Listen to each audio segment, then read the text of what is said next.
So my Central Unit is the Central Man here, so this is my review of AEW's Fyter Fest Part 1. Jim Ross, Tony Schiavone, and Excalibur on commentary. Chris Jericho joined the commentary team. Jericho on commentary was entertaining for the most part.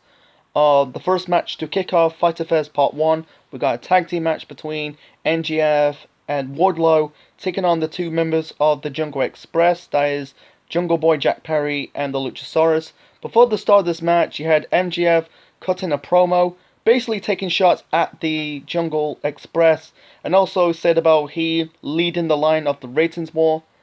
The opener was good to watch. Throughout the bulks of the match, basically the heels ganging up on the babyfaces, and then the babyfaces got their combats.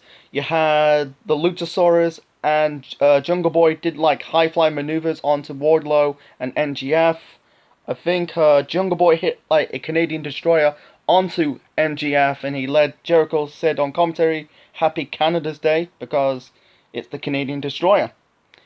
In the end, you had MGF.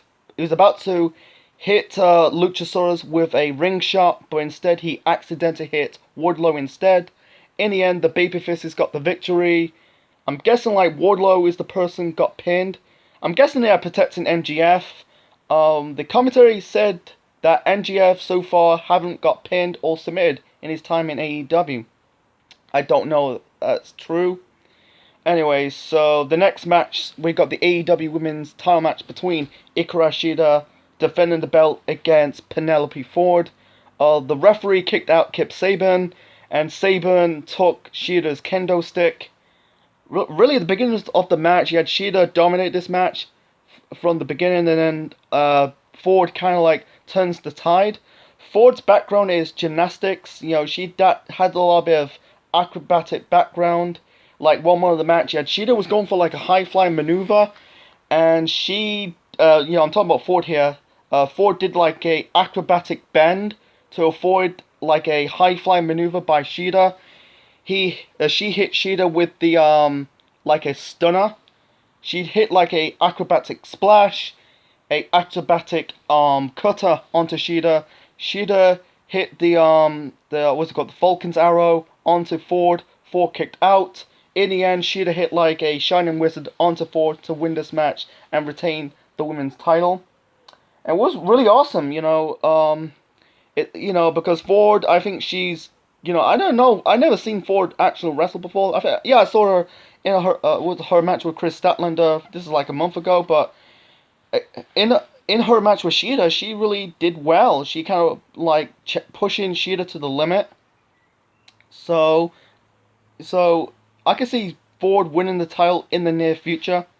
Anyway, so you got this segment with Darby Allin doing skateboarding moves.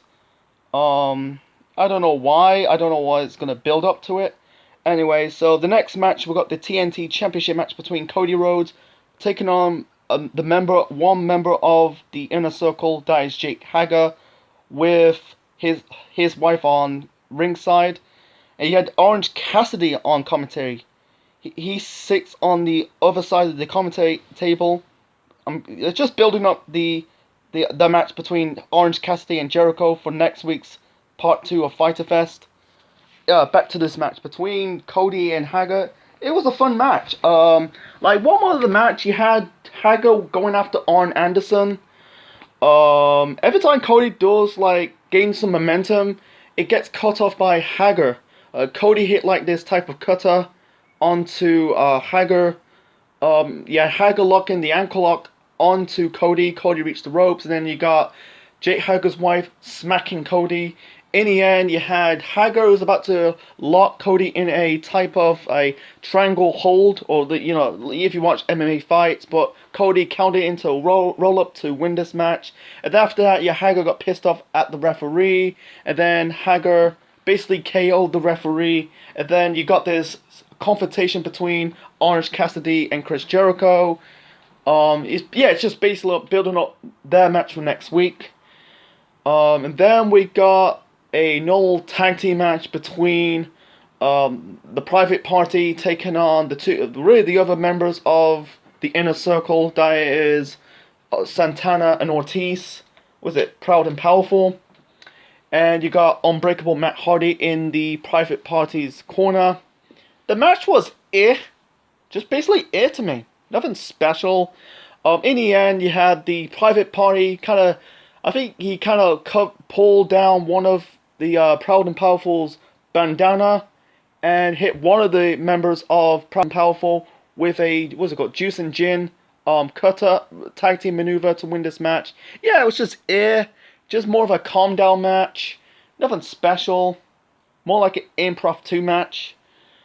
And then we got this promo segment with Taz and Brian Cage. Actually, Brian Cage haven't really spoke in his time in AEW. Taz is more like the mouthpiece for Brian Cage. He brings up the match between Moxley and Cage for the World Heavyweight title. Unfortunately, originally it was supposed to be for next week's part 2 of Fyter Fest, but instead they pushed it into Fight to the Fallen. That'll be the next pay-per-view. Taz says we're not upset because basically Moxley took some tests for COVID-19 at home because in reality Moxley's wife Renee Young got tested positive for COVID-19. Basically, Taz took shots at Moxley not going to work to get tested for COVID-19. Basically, Taz called Moxley. He's got the case of the chicken shits. So we move on to the next match. Basically, the main event, we got the AEW Tag Team Championship match between Adam Hangman Page and Kenny Omega taking on the Best Friends. The Best Friends ride to the arena on Trent's mum's minifan. That was funny to watch. This was a decent match, but nothing special. Like one more of the match, you basically had, I think it was Trent kind of thrown Kenny Omega into the barricade. I think he hit they hit the finisher. I think it was called the Sub-Zero, or Sound Zero. I think it was on Omega, but basically Hangman Page broke the pinfall. In the end, you had Page hit I think he hit like the Deadeye. Trent kicked out from that. In the end, you had Page hit the buckshot onto Trent Beretta to win this match. Throughout the match, you had the FTR, the former Revival, basically sitting on beach chairs, drinking beer, eating gum, and then after this match, they came down to the ring, giving Omega and Page some beer. Page snatched his beer, and basically Omega pulled his beer out of the bottle. Then FTF got offended. There was about to be a brawl between the tag team champions and the FTR, but then you got the Young Bucks coming down. I don't know what it's gonna lead to, because I think it's gonna be a future title match between Page and Omega and the FTR. I don't know. You have to wait and find out to let it play out. So, anyway, part 1 of Fyter Fest was a good show. It was a good show. Yeah, I think the match of the night for me has to be Shida versus Ford. The opener between NGF, Wardlow versus the Jungle Express, that was a good match. Cody and Hagel was a fun, decent TNT title match. Santana and Ortiz taking on the Private Party. It was nothing special.